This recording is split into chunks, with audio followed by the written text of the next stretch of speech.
आज मैं तेलंगाना राज्य की द्वितीय भाषा पाठ 9 पाठ का नाम है दक्षिण गंगा गोदावरी।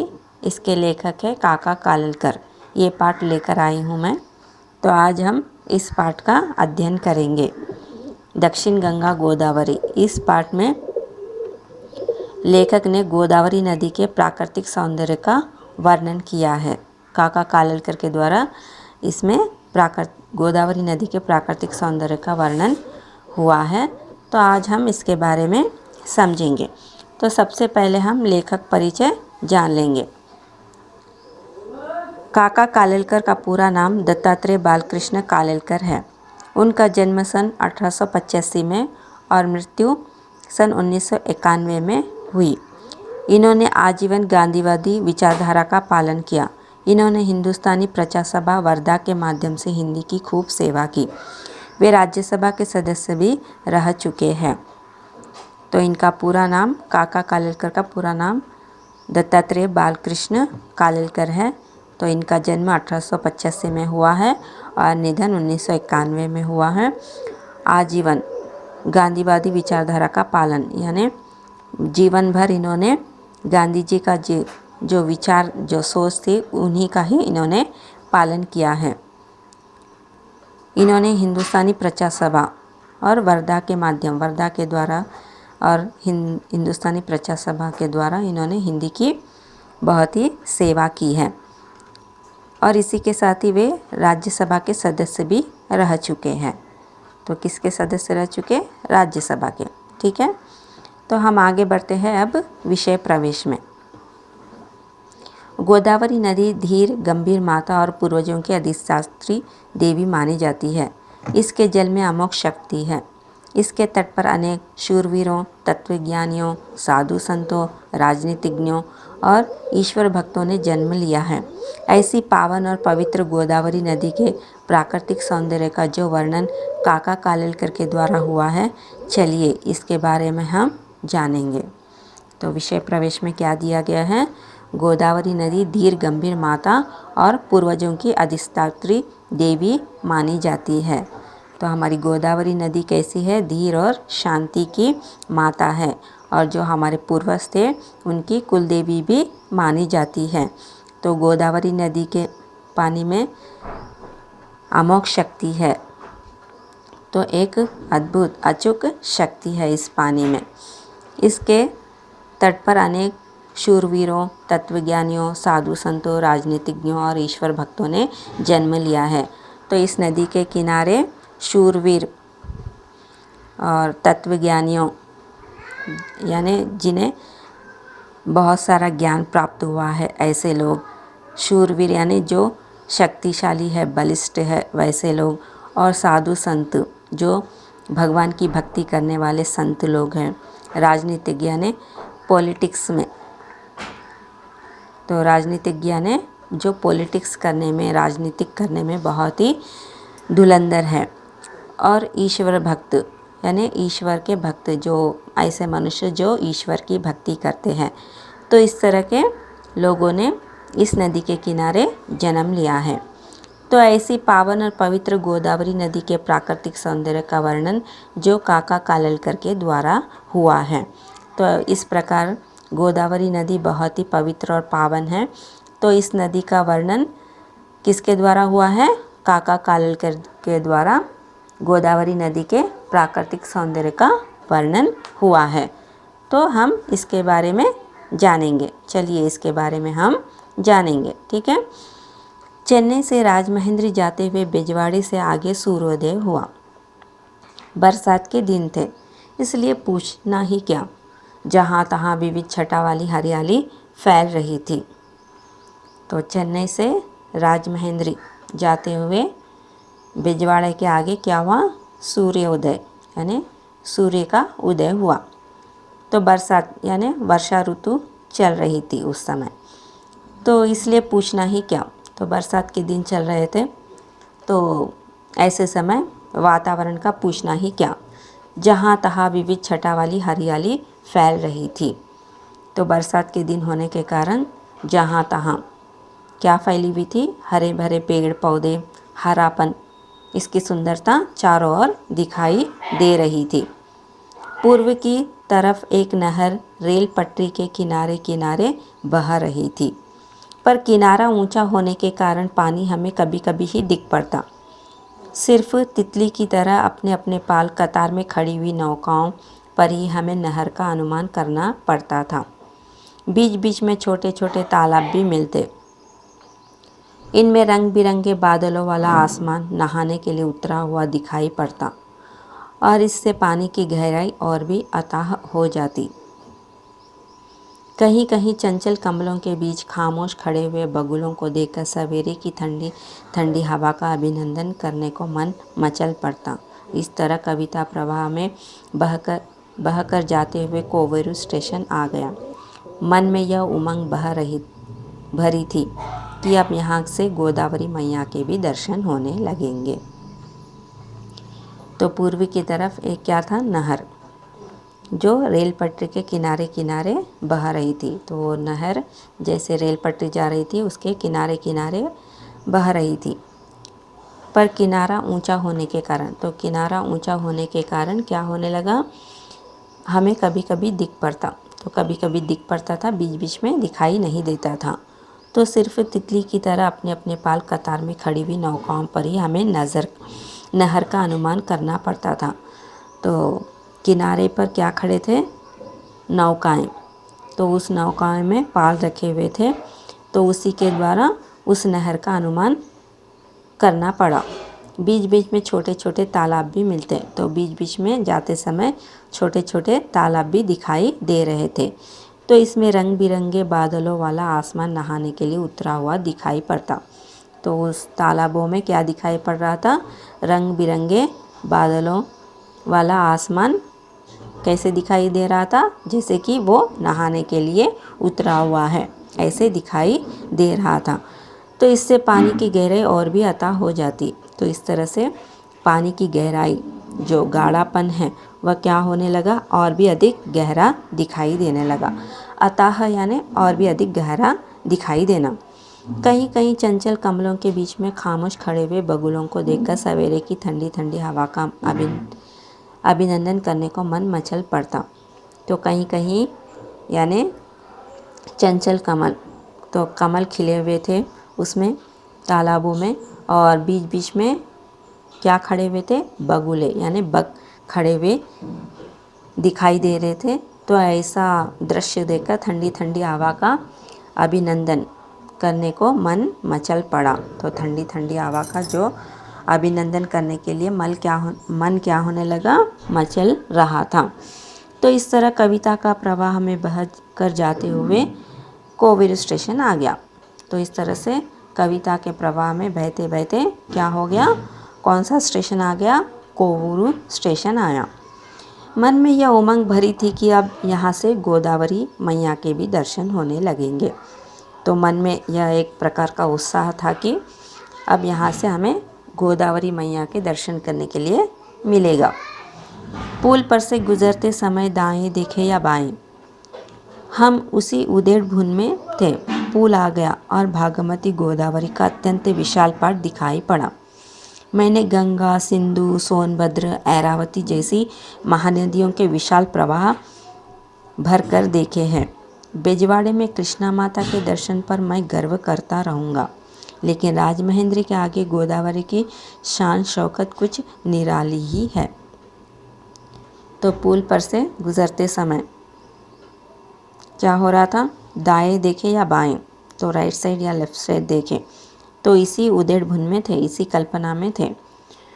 तो पुल आ गया और भागमती गोदावरी का अत्यंत विशाल पाट दिखाई पड़ा। पुल आ गया और भागमती गोदावरी नदी का एक विशाल पाट दिखाई पड़ा। तो बहुत बड़ा ये पाट दिखाई पड़ा। मैंने गंगा, सिंधु, सोनभद्र, ऐरावती जैसी महानदियों के विशाल प्रवाह भरकर देखे हैं।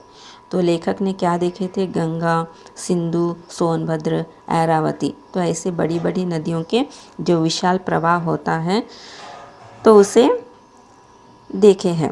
बेजवाड़े में कृष्णा माता के दर्शन पर मैं गर्व करता रहूँगा। तो लेखक कहने लगे कि बेजवाड़े में जो कृष्णा नदी है, तो उस माता के दर्शन कर कर मैं बहुत ही गर्व महसूस करूँगा करता रहूँगा।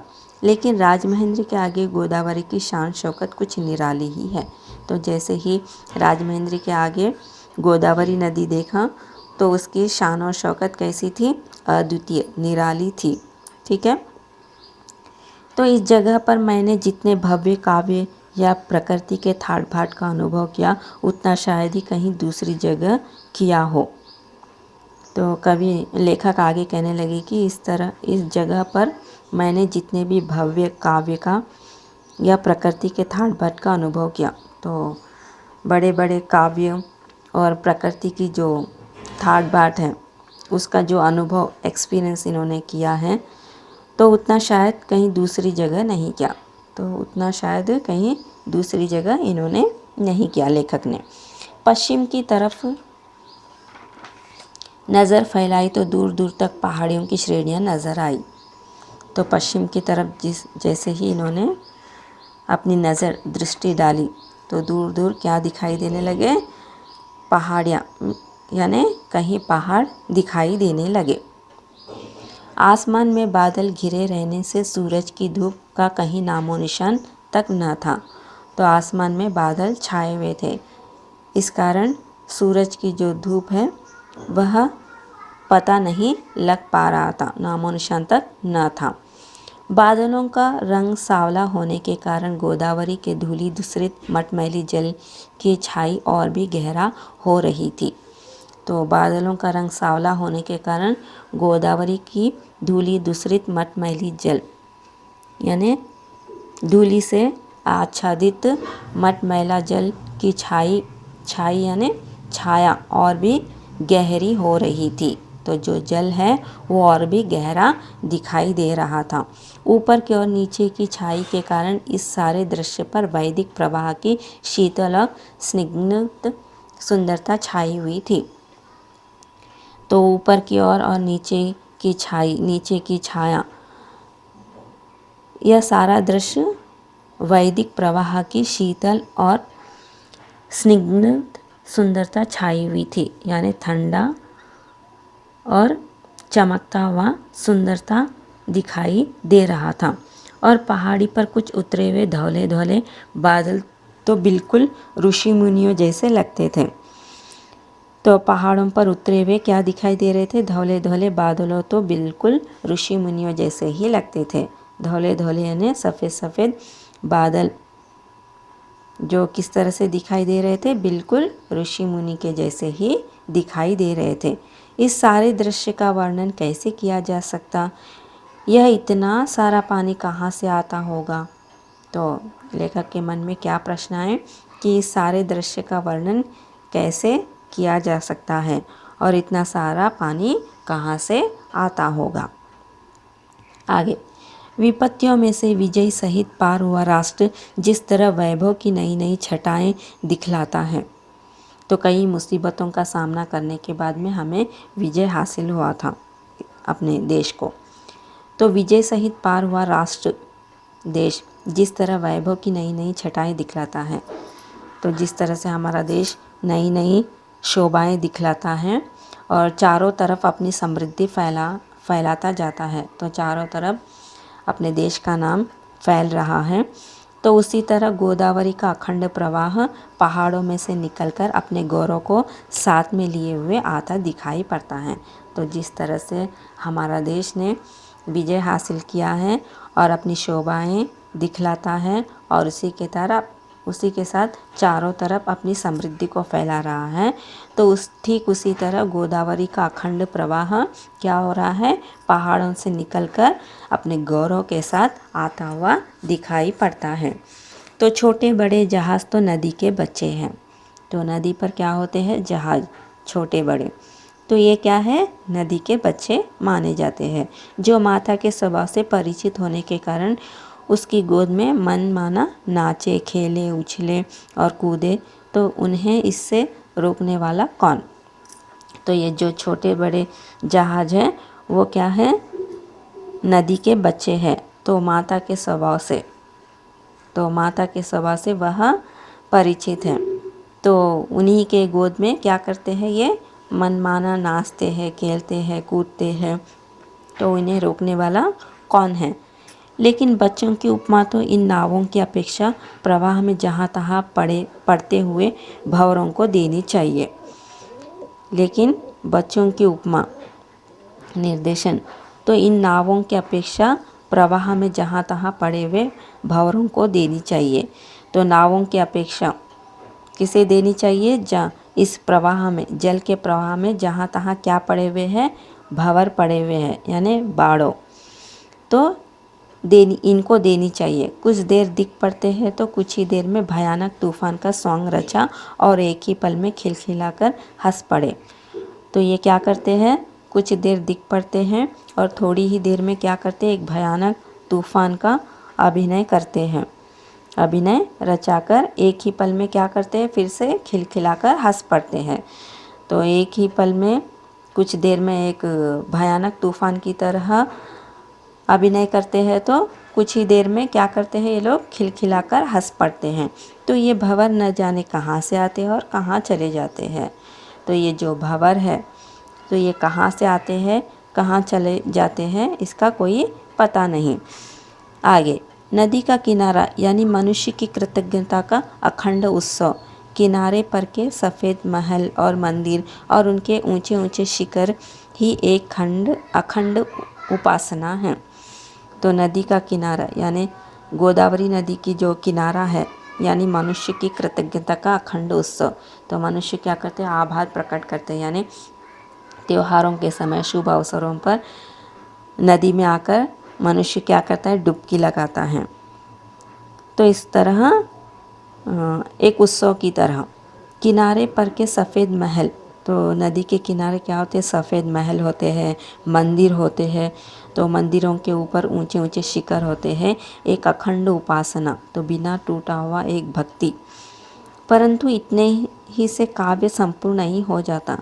तो केवल जो इतना हम लोगों ने यात्रा वृतांत का वर्णन कर रहे हैं, तो इतना जो हम लोगों ने पार किया है यात्रा, तो इतने में से तो काव्य संपूर्ण यानी कविता पूरी नहीं हो जाती। इसलिए भक्त लोग नदी की लहरों पर से मंदिरों के घंटानाद की लहरों को इस पार से उस पार तक पहुंचाते रहते हैं। तो इसलिए जो भक्त लोग हैं, मंदिर में भक्त लोग आते हैं, तो ये लोग क्या करते हैं? नदी की लहरों पर से मंदिरों के घंटानाद की लहरों को इस पार से उस पार तक पहुंचाते हैं। तो मंदिरों में घंटा बजाकर लहरों के द्वारा आवाज़ इस पार से उस पार तक पहुंचाते हैं। संस्कृति के उपासक भारतवासी इस जगह गंगा जल के आधे कलश गोदावरी में उंडेलते हैं और फिर गोदावरी के जल में कलश भर ले जाते हैं। तो संस्कृति के जो उपासक हैं, सभ्यता के जो भक्त लोग हैं, भारतवासी है, तो ये लोग क्या करते हैं? इस जगह गंगा जल के आधे कलश को गोदावरी में उंडेलते हैं। तो आधा कलश गोदावरी नदी में उंडेलते हैं और फिर गोदावरी के जल से कलश को भर लेते हैं। तो आधा गंगा जल इसमें गोदावरी में उंडेल कर फिर आधा क्या करते? कलश गोदावरी के जल से भर लेते हैं। आगे, माता गोदावरी, राम लक्ष्मण और सीता से लेकर बूढ़े जटायु तक सबको तूने ही स्तनपान कराया। तेरे तट पर शूरवीर भी पैदा हुए और बड़े बड़े तत्वज्ञानी भी, साधु संत भी जन्मे, धुरंधर राजनीतिज्ञ भी और ईश्वर भक्त भी। तो माता गोदावरी से कहा गया कि राम लक्ष्मण और सीता से लेकर बूढ़े जटायु तक सबको तूने ही स्तनपान कराया है। तो राम लक्ष्मण सीता ये क्या है? हमारे भगवान हैं, हम इसकी भक्ति करते हैं। तो इनसे लेकर बूढ़े जटायु तक सबको गोदावरी नदी ने क्या कराया है? स्तनपान कराया है, यानी अपना जल का सेवन कराया है। तेरे तट पर शूरवीर भी पैदा हुए। तो इनके तट पर, गोदावरी नदी के तट पर शूरवीर भी पैदा हुए और बड़े बड़े तत्वज्ञानी भी और साधु संत भी जन्मे और धुरंधर राजनीतिक भी और ईश्वर भक्त भी। तो ऐसे महान लोगों ने इस नदी के किनारे जन्म लिया है। चारों वर्णों की तू माता है। तो कितने वर्णों की माता है गोदावरी नदी? 4 वर्ण, ब्राह्मण, क्षत्रिय, वैश्य, शूद्र। तो इतने वर्णों की तू माता है। मेरे पूर्वजों की तू अधिष्ठात्री देवी है। तो हमारे जो पूर्वज हैं उनकी तू कुल देवता भी है। नई नई आशाओं को लेकर मैं तेरे दर्शन के लिए आया हूँ। तो लेखक के मन में नई नई आशाएं हैं, तो इस तरह की आशा को लेकर गोदावरी नदी के दर्शन के लिए आए हैं। तेरे जल में अमोघ शक्ति है। तो लेखक कहने लगे कि गोदावरी नदी मैया, आपके तो जल में अचूक यानी अद्भुत शक्ति है। तेरे पानी के एक बूंद का सेवन भी व्यर्थ नहीं जाता है। तो आपके पानी का एक बूंद भी सेवन भी व्यर्थ यानी बेकार नहीं जाता है। तो इस तरह से काका कालेलकर ने यात्रा वृत्तांत पर आधारित, तो श्री काका कालेलकर के यात्रा वृत्तांत पर आधारित था यह पाठ। तो इस तरह से लेखक ने अपने यात्रा का पूरी तरह से वर्णन किया है, बहुत ही सुंदरता के साथ। तो हम समय समय पर क्या करते हैं, नदी का दर्शन करने जाते हैं, वहाँ के मंदिरों का दर्शन करते हैं और आनंद महसूस करते हैं। तो ठीक इसी तरह से काका कालेलकर ने गोदावरी मैया के दर्शन कर कर अपना आभार प्रकट किया है और उसकी प्रकृति की सुंदरता का हमें वर्णन लिखित रूप में बताया है। तो इस तरह से यह पाठ आपको बहुत ही अच्छे से समझ में आया होगा। धन्यवाद।